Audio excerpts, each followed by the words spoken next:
વિડીયોમાં આપણે ટેટ 1 માટે ખૂબ જ મહત્વનો ટોપિક નવા અભ્યાસક્રમ મુજબ અધ્યયન અને શૈક્ષણિક શાસ્ત્ર મિત્રો જે ટેટ 1 ની એક્ઝામમાં 10 માર્કનું પૂછવામાં આવશે તેમાંનો આ પાર્ટ 1 છે મિત્રો। પાર્ટ 1 માં આપણે 57 MCQs નો અભ્યાસ કરીશું મિત્રો। અધ્યયન અને શૈક્ષણિક શાસ્ત્ર છે તે તમને ટેટ 1 ની એક્ઝામમાં 10 માર્ક્સમાં પૂછવામાં આવશે એનો આ પાર્ટ 1 છે અને પાર્ટ 1 માં મિત્રો આપણે 57 MCQs નો અભ્યાસ કરીશું। અહીંયા તમે જોઈ શકો છો અધ્યયન અને શૈક્ષણિક શાસ્ત્ર 10 ગુણ।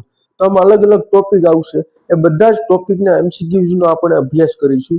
તો આ વિડીયો મિત્રો મોસ્ટ ઇમ્પોર્ટન્ટ વિડીયો છે અને આ વિડીયો બનાવવામાં ખૂબ જ મહેનત થતી હોય તો મિત્રો આ વિડીયોને શેર લાઈક તેમજ આ વિડીયોને આ ચેનલને સબસ્ક્રાઇબ કરવાનું ભૂલશો નહીં। અહીંયા તમને ફર્સ્ટ ક્વેશ્ચન આપેલો છે જીન પિયાજે કયો સિદ્ધાંત આપ્યો છે તો જ્ઞાનાત્મક વિકાસનો સિદ્ધાંત। જીન પિયાજે કયો સિદ્ધાંત આપ્યો છે જ્ઞાનાત્મક વિકાસનો સિદ્ધાંત।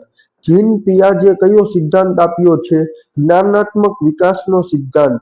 જીન પિયાજેના મતે બાળક કેવું જ્ઞાન પ્રાપ્ત કરે છે તો બાળક પોતાના પર્યાવરણ સાથેની આંતરક્રિયા દ્વારા સક્રિય રીતે જ્ઞાનનું નિર્માણ કરે છે।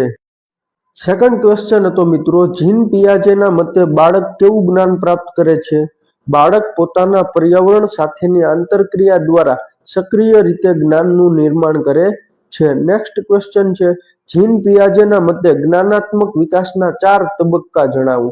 જીન પિયાજેના મતે મિત્રો જ્ઞાનાત્મક વિકાસના 4 તબક્કા છે। પહેલા તબક્કાનું નામ છે સાંવેદનિક કારક તબક્કો એટલે જન્મથી લઈને 2 વર્ષ સુધી। સેકન્ડ છે પૂર્વ પ્રક્રિયાત્મક તબક્કો 2 થી 7 વર્ષ। મૂર્ત ક્રિયાત્મક તબક્કો 7 થી 11 વર્ષ અને અમૂર્ત ક્રિયાત્મક તબક્કો 11 વર્ષ પછી। જીન પિયાજેના મતે જ્ઞાનાત્મક વિકાસના 4 તબક્કા જણાવો। ફર્સ્ટ છે સાંવેદનિક કારક તબક્કો જન્મથી 2 વર્ષ।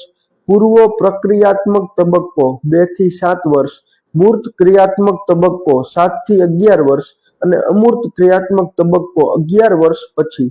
જીન પિયાજેના મતે બાળક પોતાની ઇન્દ્રિયો અને શારીરિક દ્વારા વિશ્વને સમજે છે ત્યારે તે કયા તબક્કામાં હોય છે તો સાંવેદનિક કારક તબક્કો એટલે જન્મથી 2 વર્ષ।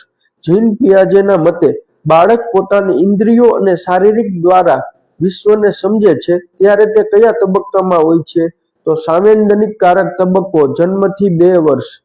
જીન પિયાજેના મતે બાળકમાં ભાષા અને સાંકેતિક વિચારણાનો વિકાસ થાય છે એટલે નિર્જીવ વસ્તુઓને સમજી માને છે ત્યારે તે કયા તબક્કામાં હોય છે પૂર્વ ક્રિયાત્મક તબક્કો એટલે 2 થી લઈને 7 વર્ષ સુધી। જીન પિયાજેના મતે બાળકમાં ભાષા અને સાંકેતિક વિચારણાનો વિકાસ થાય છે એટલે નિર્જીવ વસ્તુઓને સમજી માને છે ત્યારે તે કયા તબક્કામાં હોય છે પૂર્વ ક્રિયાત્મક તબક્કો એનો સમયગાળો છે મિત્રો 2 થી 7 વર્ષ। આ તમને MCQs માં પણ પૂછી શકે કે સાંવેદનિક કારક તબક્કાનો સમયગાળો કેટલો હોય છે। અલગ અલગ 4 ઓપ્શન આપેલા હોય જન્મથી 2 વર્ષ 2 થી 7 વર્ષ 7 થી 11 વર્ષ અને 11 વર્ષ પછી તો એના જવાબમાં મિત્રો આવે જન્મથી 2 વર્ષ। આપણે પાંચમો ક્વેશ્ચન જોયો હતો કે જીન પિયાજેના મતે બાળકમાં ભાષા અને સાંકેતિક વિચારણાનો વિકાસ થાય છે એટલે નિર્જીવ વસ્તુઓને સમજી માને છે ત્યારે તે કયા તબક્કામાં હોય છે પૂર્વ ક્રિયાત્મક તબક્કો 2 થી લઈને 7 વર્ષ સુધી। નેક્સ્ટ ક્વેશ્ચન છે જીન પિયાજેના મતે બાળક તાર્કિક રીતે વિચારવાનું શરૂ કરે છે સંરક્ષણ જેવા ખ્યાલો સમજી શકે છે ત્યારે તે કયા તબક્કામાં હોય છે મૂર્ત ક્રિયાત્મક તબક્કો 7 થી લઈને 11 વર્ષ સુધી। જીન પિયાજેના મતે બાળક તાર્કિક રીતે વિચારવાનું શરૂ કરે છે સંરક્ષણ જેવા ખ્યાલો સમજી શકે છે ત્યારે તે કયા તબક્કામાં હોય છે મૂર્ત ક્રિયાત્મક તબક્કો અને એનો સમયગાળો છે મિત્રો 7 થી લઈને 11 વર્ષ સુધી। નેક્સ્ટ ક્વેશ્ચન છે જીન પિયાજેના મતે કિશોર અમૃત અને વૈજ્ઞાનિક રીતે વિચારવા માટે સક્ષમ બને છે અને પદ્ધતિસર રીતે સમસ્યાઓનો ઉકેલ લાવી શકે છે ત્યારે તે કયા તબક્કામાં હોય છે અમૂર્ત ક્રિયાત્મક તબક્કો 11 વર્ષ પછી। જીન પિયાજેના મતે આપણે જોયું કે અમૂર્ત ક્રિયાત્મક તબક્કો 11 વર્ષ પછી। આઠમો ક્વેશ્ચન છે જીન પિયાજેના સિદ્ધાંતોના મુખ્ય ખ્યાલોમાં શાનો સમાવેશ થાય છે તો સ્કીમા એટલે જ્ઞાનનું માનસિક માળખું આત્મસાતીકરણ નવા અનુભવોને હાલના સ્કીમામાં સમાવવા અને લાસ્ટ છે સમાયોજન એટલે નવા અનુભવો માટે હાલના સ્કીમામાં ફેરફાર કરવો। જીન પિયાજેના સિદ્ધાંતોના મુખ્ય ખ્યાલોમાં શાનો સમાવેશ થાય છે? સ્કીમા એટલે જ્ઞાનનું માનસિક માળખું, આત્મસાતીકરણ નવા અનુભવોને હાલના સ્કીમામાં સમાવવા, અને સમાયોજન નવા અનુભવો માટે હાલના સ્કીમામાં ફેરફાર કરવો. નેક્સ્ટ ક્વેશ્ચન છે, માહિતી પ્રક્રિયાકરણ સિદ્ધાંત મુજબ માહિતીને લાંબા ગાળાની સ્મૃતિમાં સંગ્રહિત કરવાની પ્રક્રિયાને શું કહેવાય છે? સંકેતાંકન. માહિતી પ્રક્રિયાકરણ સિદ્ધાંત મુજબ માહિતીને લાંબા ગાળાની સ્મૃતિમાં સંગ્રહિત કરવાની પ્રક્રિયાને શું કહેવાય છે? સંકેતાંકન. માહિતી પ્રક્રિયાકરણ સિદ્ધાંત મુજબ માહિતીને લાંબા ગાળાની સ્મૃતિમાં સંગ્રહિત કરવાની પ્રક્રિયાને શું કહેવાય છે? સંકેતાંકન. પછી જે માહિતી પ્રક્રિયાકરણ સિદ્ધાંત મુજબ ઇન્દ્રિયો દ્વારા માહિતીનો પ્રવેશ થાય છે, આ પ્રક્રિયાને શું કહેવાય? સંવેદનાત્મક સ્મૃતિ. માહિતી પ્રક્રિયાકરણ સિદ્ધાંત મુજબ ઇન્દ્રિયો દ્વારા માહિતીનો પ્રવેશ થાય છે, આ પ્રક્રિયાને શું કહેવાય? સંવેદનાત્મક સ્મૃતિ. બાળકોના શાળાકીય નિષ્ફળતાના કારણો કયા કયા છે? તો વ્યક્તિગત કારણો, શાળાકીય અને પર્યાવરણીય કારણો. બે છે મિત્રો.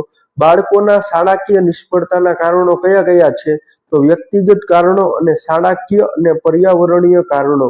વ્યક્તિગત અને શાળાકીય અને પર્યાવરણીય કારણો. પિયાજેના મતે હાલના જ્ઞાનના માળખા એટલે સ્કીમામાં નવી માહિતીને સમાવિષ્ટ કરવાની પ્રક્રિયાને શું કહે છે? આત્મસાતીકરણ.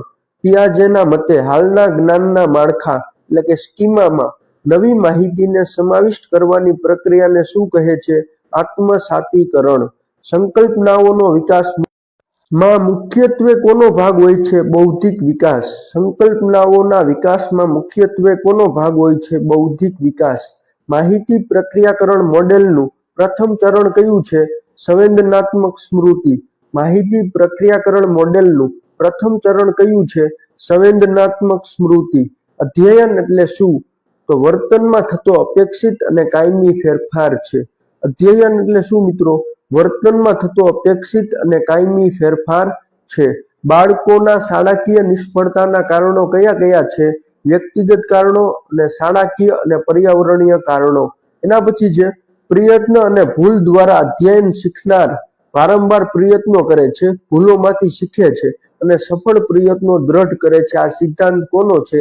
થોર્નડાયક. વર્તનવાદી સિદ્ધાંત. પ્રયત્ન અને ભૂલ દ્વારા અધ્યયન. શીખનાર પ્રયત્ન અને ભૂલ દ્વારા અધ્યયન. શીખનાર વારંવાર પ્રયત્નો કરે છે, ભૂલોમાંથી શીખે છે અને સફળ પ્રયત્નો દ્રઢ કરે છે. આ સિદ્ધાંત કોનો છે? થોર્નડાયક. વર્તનવાદી સિદ્ધાંત. શાસ્ત્રીય અભિસંધાન. એક તટસ્થ ઉદ્દીપકને સ્વાભાવિક ઉદ્દીપક સાથે જોડીને પ્રતિક્રિયા મેળવવામાં આવે છે. આ સિદ્ધાંત કોનો છે? પાવલોવનો મિત્રો. શાસ્ત્રીય અભિસંધાન. એક તટસ્થ ઉદ્દીપકને સ્વાભાવિક ઉદ્દીપક સાથે જોડીને પ્રતિક્રિયા મેળવવામાં આવે છે. આ સિદ્ધાંત કોનો છે? પાવલોવ. કારક અભિસંધાન. વર્તન અને તેના પરિણામ દ્વારા પ્રબલિત કે નિર્બળ કરવામાં આવે છે. આ સિદ્ધાંત કોનો છે? સ્કિનર. કારક અભિસંધાનનો સિદ્ધાંત કોણે આપ્યો? સ્કિનરે. તો કારક અભિસંધાન વર્તન અને તેના પરિણામ દ્વારા પ્રબલિત કે નિર્બળ કરવામાં આવે છે. આ સિદ્ધાંત કોનો છે? સ્કિનર. આંતરસૂઝ દ્વારા અધ્યયન. સમસ્યાના તમામ ભાગોને માનસિક રીતે જોડીને અચાનક ઉકેલ પ્રાપ્ત કરવો. આ સિદ્ધાંત કોનો છે? કોહલર. પ્રયત્ન અને ભૂલ દ્વારા અધ્યયનનો સિદ્ધાંત થોર્નડાયકે આપ્યો. શાસ્ત્રીય અભિસંધાનનો સિદ્ધાંત પાવલોવે આપ્યો. કારક અભિસંધાનનો સિદ્ધાંત સ્કિનરે આપ્યો અને આંતરસૂઝ દ્વારા અધ્યયનનો સિદ્ધાંત કોહલરે આપ્યો. આ દ્વારા અધ્યયનનો સિદ્ધાંત કોણે આપ્યો? કોહલરે. પ્રયત્ન અને ભૂલ દ્વારા અધ્યયનનો સિદ્ધાંત કોણે આપ્યો? થોર્નડાયકે. શાસ્ત્રીય અભિસંધાનનો સિદ્ધાંત કોણે આપ્યો? પાવલોવે. કારક અભિસંધાનનો સિદ્ધાંત કોણે આપ્યો? સ્કિનરે. આંતરસૂઝ દ્વારા અધ્યયનનો સિદ્ધાંત કોણે આપ્યો? કોહલરે.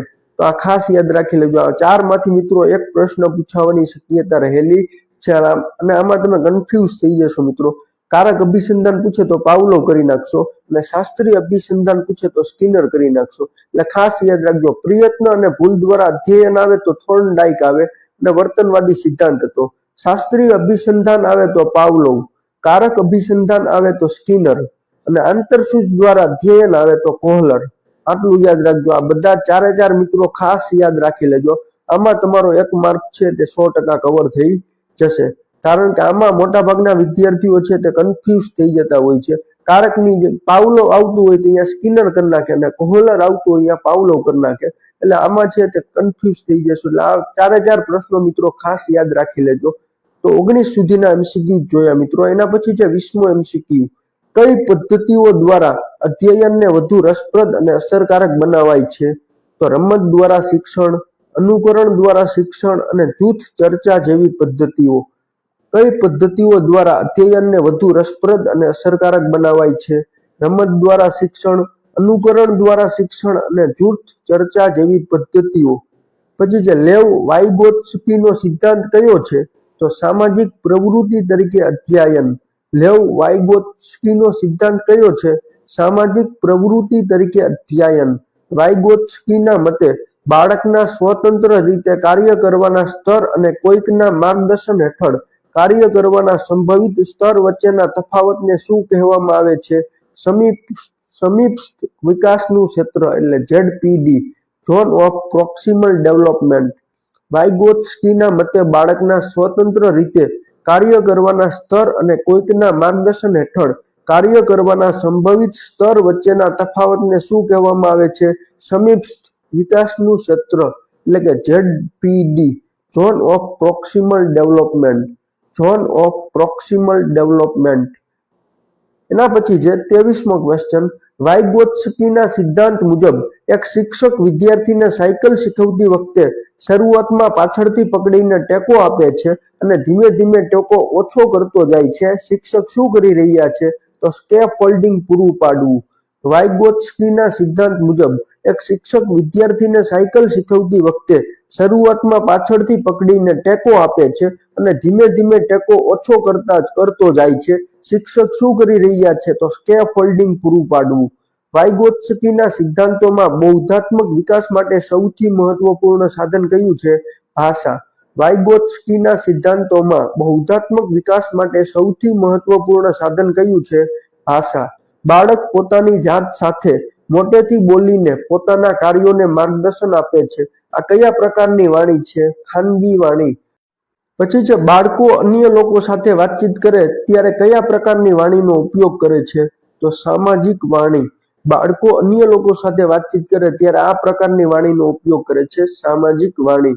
ખાનગી વાણી ધીમે ધીમે આંતરિક બને છે અને વિચારનું સ્વરૂપ લે છે. આ કયા પ્રકારની વાણી છે? તો આંતરિક વાણી. ખાનગી વાણી ધીમે ધીમે આંતરિક બને છે અને વિચારનું સ્વરૂપ લે છે. આ કયા પ્રકારની વાણી છે? આંતરિક વાણી. પિયાજેનો દ્રષ્ટિકોણ. બાળક એક નાનો વૈજ્ઞાનિક. રચનાવાદી સિદ્ધાંત મુજબ જ્ઞાન શું છે? તો શીખનાર દ્વારા સક્રિય રીતે નિર્માણ પામતી સમજ. રચનાવાદી સિદ્ધાંત મુજબ જ્ઞાન શું છે? શીખનાર દ્વારા સક્રિય રીતે નિર્માણ પામતી સમજ. શીખનાર દ્વારા સક્રિય રીતે નિર્માણ પામતી સમજ છે. પછી છે જેરોમ બ્રુનરના શોધ અધ્યયનમાં શિક્ષકને મુખ્ય ભૂમિકા શું છે? વિદ્યાર્થીઓને સમસ્યાઓ ઉકેલ માટે માર્ગદર્શન અને સુવિધા પૂરી પાડવી. જેરોમ બ્રુનરના શોધ અધ્યયનમાં શિક્ષકની મુખ્ય ભૂમિકા શું છે? વિદ્યાર્થીઓને સમસ્યાઓના ઉકેલ માટે માર્ગદર્શન અને સુવિધા પૂરી પાડવી. જેરોમ બ્રુનરના શોધ અધ્યયનમાં શિક્ષકની મુખ્ય ભૂમિકા શું છે? તો વિદ્યાર્થીઓને સમસ્યાઓના ઉકેલ માટે માર્ગદર્શન અને સુવિધા પૂરી પાડવી. 31મો ક્વેશ્ચન છે. જ્યારે બાળક કોઈ વસ્તુને તેની શારીરિક ક્રિયા દ્વારા યાદ રાખે ત્યારે તે કયા પ્રકારના પ્રતિનિધિત્વનો ઉપયોગ કરે છે? એનેક્ટિવ. જ્યારે બાળક કોઈ વસ્તુને તેની શારીરિક ક્રિયા દ્વારા યાદ રાખે ત્યારે તે કયા પ્રકારના પ્રતિનિધિત્વનો ઉપયોગ કરે છે? એનેક્ટિવ. જ્યારે બાળક માનસિક સભ્યો અથવા ચિત્રો દ્વારા શીખતું હોય ત્યારે તે કયા પ્રકારના પ્રતિનિધિત્વનો ઉપયોગ કરે છે? આઇકોનિક. જ્યારે બાળક માનસિક સભ્યો અથવા ચિત્રો દ્વારા શીખતું હોય ત્યારે તે કયા પ્રકારના પ્રતિનિધિત્વનો ઉપયોગ કરે છે? આઇકોનિક. જ્યારે બાળક અમૂર્ત સંકેતો જેમ કે ભાષા અથવા ગણિતના સૂત્રો દ્વારા શીખતું હોય ત્યારે તે કયા પ્રકારના પ્રતિનિધિત્વનો ઉપયોગ કરે છે? સિમ્બોલિક. જ્યારે બાળક અમૂર્ત સંકેતો જેમ કે ભાષા અથવા ગણિતના સૂત્રો દ્વારા શીખતું હોય ત્યારે તે કયા પ્રકારના પ્રતિનિધિત્વનો ઉપયોગ કરે છે? સિમ્બોલિક. જેરોમ બ્રુનરના પ્રતિનિધિત્વના તબક્કાઓનો સાચો ક્રમ કયો છે? તો એનેક્ટિવ, આઇકોનિક અને સિમ્બોલિક. જેરમ બ્રુનરના પ્રતિનિધિત્વના તબક્કાઓનો સાચો ક્રમ કયો છે? એનેક્ટિવ, આઇકોનિક અને સિમ્બોલિક. આ સાચો ક્રમ છે મિત્રો. એનેક્ટિવ, આઇકોનિક અને સિમ્બોલિક. તમને આ પ્રશ્ન એક્ઝામમાં પૂછે કે જેરોમ બ્રુનરના પ્રતિનિધિત્વના તબક્કાઓનો સાચો ક્રમ કયો છે, તો 4 અલગ અલગ ઓપ્શન આપેલા હોય, એમાં આ ઓપ્શન આપેલો હોય કે એનેક્ટિવ, આઇકોનિક અને સિમ્બોલિક. તો આ ઓપ્શન મિત્રો તમારે ટીક કરીને આવવાનું. જ્યારે બાળક કોઈ વસ્તુને તેની શારીરિક ક્રિયા દ્વારા યાદ રાખે ત્યારે તે કયા પ્રકારના પ્રતિનિધિત્વનો ઉપયોગ કરે છે? એનેક્ટિવ. જ્યારે બાળક માનસિક સભ્યો અથવા ચિત્રો દ્વારા શીખતું હોય ત્યારે તે કયા પ્રકારના પ્રતિનિધિત્વનો ઉપયોગ કરે છે? આઇકોનિક. જ્યારે બાળક અમૂર્ત સંકેતો જેમ કે ભાષા અથવા ગણિતના સૂત્રો દ્વારા શીખતું હોય ત્યારે તે કયા પ્રકારના પ્રતિનિધિત્વનો ઉપયોગ કરે છે? સિમ્બોલિક. તો આ ત્રણેય જોઈ ગયા મિત્રો, એનેક્ટિવ, આઇકોનિક અને સિમ્બોલિક. એના પછી જે કોઈ પણ વિષય કોઈ પણ બાળકને કોઈ પણ વિકાસના તબક્કે બૌદ્ધિક રીતે પ્રમાણિક સ્વરૂપમાં શીખવી શકાય છે, આવું કોણે કહ્યું છે? જેરોમ બ્રુનર. કોઈ પણ વિષય કોઈ પણ બાળકને કોઈ પણ વિકાસના તબક્કે બૌદ્ધિક રીતે પ્રમાણિક સ્વરૂપમાં શીખવી શકાય છે, આવું કોણે કહ્યું છે? જેરોમ બ્રુનર. વિજ્ઞાન શિક્ષક વિવિધ માપદંડો આપીને વિદ્યાર્થીઓને પોતાના માપદંડો મુજબ વર્ગીકરણ કરવાનું કહે છે. આ કઈ પદ્ધતિ છે? શોધ અધ્યયન. વિજ્ઞાન શિક્ષક વિવિધ માપદંડો આપીને વિદ્યાર્થીઓને પોતાના માપદંડો મુજબ વર્ગીકરણ કરવાનું કહે છે. આ કઈ પદ્ધતિ છે? શોધ અધ્યયન. બાળકને વૈજ્ઞાનિક શોધક તરીકે જોવાનો શૈક્ષણિક અર્થ શું છે? શિક્ષણ પદ્ધતિ બાળકની જિજ્ઞાસા અને સંશોધન પ્રવૃત્તિઓને પ્રોત્સાહન આપનારી હોવી જોઈએ. રચનાવાદી વર્ગખંડમાં શિક્ષકે વિદ્યાર્થીઓની ભૂલ પ્રત્યે કેવો પ્રતિભાવ આપવો જોઈએ? ભૂલને ચર્ચા માટેની તક તરીકે જોવી અને તેના કારણો સમજવાનો પ્રયત્ન કરવો. પછી જે અધ્યયનને અસર કરતા પરિબળોને મુખ્યત્વે 2 ભાગમાં વહેંચી શકાય છે. પહેલું છે વ્યક્તિગત પરિબળો અને બીજું છે પર્યાવરણીય પરિબળો. અધ્યયનને અસર કરતા પરિબળોને મુખ્યત્વે કેટલા ભાગમાં વહેંચી શકાય છે? તો 2 ભાગમાં. ફર્સ્ટ છે વ્યક્તિગત પરિબળો અને સેકન્ડ છે પર્યાવરણીય પરિબળો. પ્રેરણાના મુખ્ય 2 પ્રકાર જણાવો. તો આંતરિક પ્રેરણા અને બાહ્ય પ્રેરણા. આંતરિક અને બાહ્ય. અધ્યયન ઉપર કયા સંવેગોની અસર પડે છે? તો ધ્યાન, સ્મૃતિ અને પ્રેરણા. અધ્યયન ઉપર કયા સંવેગોની અસર પડે છે? ધ્યાન, સ્મૃતિ અને પ્રેરણા. જ્ઞાન અને સંવેગ વચ્ચેનો સંબંધ કેવો છે? તો બંને એકબીજા સાથે ગાઢ રીતે સંકળાયેલા અને પરસ્પર પ્રભાવિત છે. જ્ઞાન અને સંવેગ વચ્ચેનો સંબંધ કેવો છે? તો બંને એકબીજા સાથે ગાઢ રીતે સંકળાયેલા અને પરસ્પર પ્રભાવિત છે. પછી જે વર્ગખંડમાં સકારાત્મક સાંવેગિક વાતાવરણ બનાવવા માટે શિક્ષકે શું કરવું જોઈએ? તો દરેક વિદ્યાર્થીના પ્રયત્નોની પ્રશંસા કરવી, એટલે વખાણ કરવા અને તેમને આગળ વધારવો. વર્ગખંડમાં સકારાત્મક સાંવેગિક વાતાવરણ બનાવવા માટે શિક્ષકે શું કરવું જોઈએ? તો દરેક વિદ્યાર્થીના પ્રયત્નોની પ્રશંસા કરવી, એટલે વખાણ કરવા અને તેમને આગળ વધારવો. વાઇગોત્સ્કીના મતે અધ્યયન શું છે? તો એક સામાજિક પ્રક્રિયા છે. વાઇગોત્સ્કીના મતે અધ્યયન શું છે? સામાજિક પ્રક્રિયા. અધ્યયન સૌથી અસરકારક ક્યારે બને? તો જ્યારે વિદ્યાર્થી સક્રિય રીતે ભાગ લે ત્યારે. અધ્યયન સૌથી અસરકારક ક્યારે બને? જ્યારે વિદ્યાર્થી સક્રિય રીતે ભાગ લે ત્યારે. બાળક બીજાને જોઈને શીખે છે તેવા અધ્યયનને શું કહેવાય છે? અવલોકન દ્વારા અધ્યયન. સામાજિક અને સાંસ્કૃતિક પરિપ્રેક્ષ બાળકને શું આપે છે? ભાષા, મૂલ્યો અને દ્રષ્ટિકોણ. નેક્સ્ટ છે શિક્ષક દ્વારા આપેલા માર્ગદર્શનને શું કહેવામાં આવે છે? સ્કેફોલ્ડિંગ. શું કહેવામાં આવે છે મિત્રો? સ્કેફોલ્ડિંગ. શિક્ષણનો મુખ્ય લક્ષ્ય શું છે? આજીવન અધ્યયન માટે તૈયાર કરવું. આજીવન અધ્યયન માટે તૈયાર કરવું એ શિક્ષણનું મુખ્ય લક્ષ્ય છે. અધ્યયન પ્રક્રિયામાં ભૂલનું મહત્વ શું છે? તો ભૂલને દંડ આપવો જોઈએ. ભૂલને દંડ આપવો જોઈએ. શાળા સંસ્કૃતિ કેવી હોવી જોઈએ? તો સમાવેશી અને સહયોગી. અધ્યયન એ સક્રિય પ્રક્રિયા છે. આ મત કોનો છે? જેરોમ બ્રુનર. અધ્યયન એ સક્રિય પ્રક્રિયા છે. આ મત કોનો છે? જેરોમ બ્રુનર. ટ્રાયલ એન્ડ એરર પદ્ધતિ કોના દ્વારા અપાઈ હતી? થોર્નડાઇક.